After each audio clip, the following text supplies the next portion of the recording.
Imagine waking up tomorrow and realizing that every bill you have is already covered. Your rent or mortgage. Your groceries. Your utilities. Imagine waking up tomorrow and realizing that every bill you have is already covered. Your rent or mortgage, your groceries, your utilities, even your weekend spending money. And the best part, you didn't have to go to work to earn it. Instead, your investments generated enough income to pay for your lifestyle. This is the dream that attracts millions of investors to dividend investing. But how much money would you actually need invested to live entirely off dividends in Canada? Would $500,000 be enough? Do you need $1 million?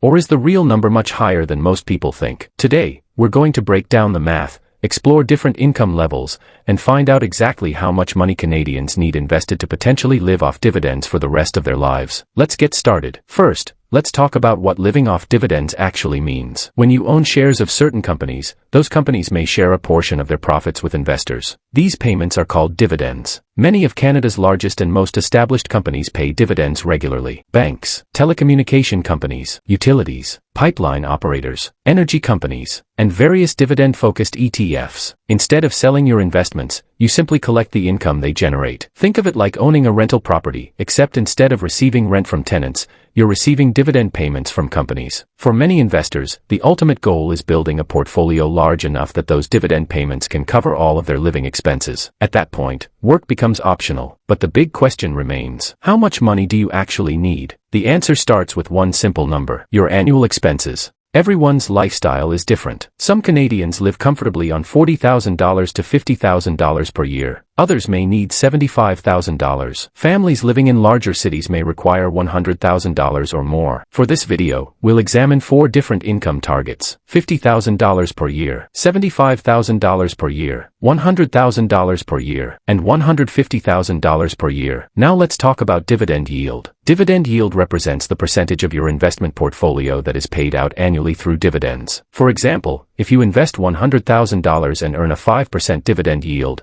you would receive approximately $5,000 per year in dividend income. While yields vary depending on market conditions and investment choices, we'll use a 5% dividend yield throughout this video because it's simple and provides a realistic example for income-focused investors. Now here's the formula that determines everything. Required portfolio equals desired annual income divided by dividend yield. That's it. Let's start with the first income target. If you want to generate $50,000 per year from dividends alone, the calculation looks like this: $50,000 divided by 0.05. The result? $1 million. That means you'd need approximately $1 million invested to generate $50,000 annually at a 5% yield. Now let's move up to $75,000 per year. $75,000 divided by 0.05 equals $1.5 million. So a portfolio worth roughly $1.5 million could generate around $75,000 in annual dividend income. What about $100,000 per year? This is often the number many people imagine when they think about financial freedom. Using the same formula, $100,000 divided by 0.05 equals $2 million. That's right. You would need approximately $2 million invested to generate $100,000 annually from dividends. Now let's take it one step further. Suppose you want to generate $150,000 per year. The calculation becomes $150,000 divided by 0.05. The answer? $3 million invested. At first glance, these numbers might seem overwhelming. Most people don't have $1 million sitting in an investment account. But here's something important to remember. Most successful dividend investors didn't reach these numbers overnight. They built their wealth slowly over many years. One contribution at a time. One paycheck at a time. One investment at a time. This is where compounding changes everything. Imagine you start investing consistently every month. Not thousands of dollars. Just a manageable amount that fits your budget. Over time, your investments begin generating dividends. Instead of spending those dividends, you reinvest them. Those reinvested dividends purchase additional shares. Those shares generate even more dividends, which buy even more shares, and the cycle continues. This process can dramatically accelerate portfolio growth over the long term. It's often called the snowball effect. At first, growth feels slow, sometimes painfully slow, but as your portfolio becomes larger, the dividends become larger too, and eventually, your money starts working harder than you do. This is why many long-term investors focus less on getting rich quickly and more on remaining consistent for decades. Time is often the most powerful asset an investor has. Now let's discuss a reality that many people overlook. Living off dividends isn't completely risk-free. Companies can reduce dividends. Economic recessions happen. Markets experience downturns. And inflation constantly increases the cost of living. For example,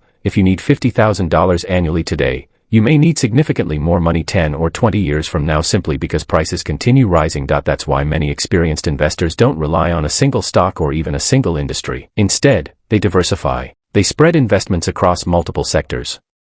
Canadian banks, utilities, telecommunications, energy companies, infrastructure businesses, and dividend-focused ETFs. Diversification helps reduce risk and creates a more stable stream of income. No strategy can completely eliminate risk, but diversification can help protect investors from major problems affecting any one company or industry. Now here's something interesting. What if your goal isn't to completely replace your income? What if you simply want dividends to cover some of your expenses? Let's look at a few examples. Suppose you want an extra $10,000 per year in passive income. At a 5% yield, you would need approximately $200,000 invested. For $20,000 annually, you would need around $400,000. For $30,000 annually, approximately $600,000. For $40,000 annually, approximately $800,000. Suddenly, the goal begins to feel much more achievable. Instead of focusing on complete financial independence immediately, many investors focus on creating smaller income streams first. Maybe dividends cover groceries, then utilities, then transportation expenses, then housing costs. Over time, each additional dollar of passive income reduces reliance on employment income. And eventually, some investors reach the point where work becomes a choice rather than a necessity. So, let's summarize the numbers.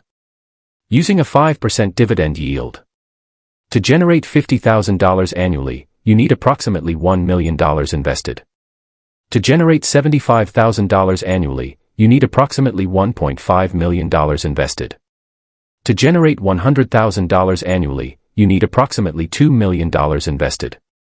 And to generate $150,000 annually, you need approximately $3 million invested. Those are the numbers. No shortcuts. No secret formulas. No overnight success stories, just consistent investing, patience, discipline, and time. The good news is that every investor starts from the same place. Every $1 million portfolio began with a first investment.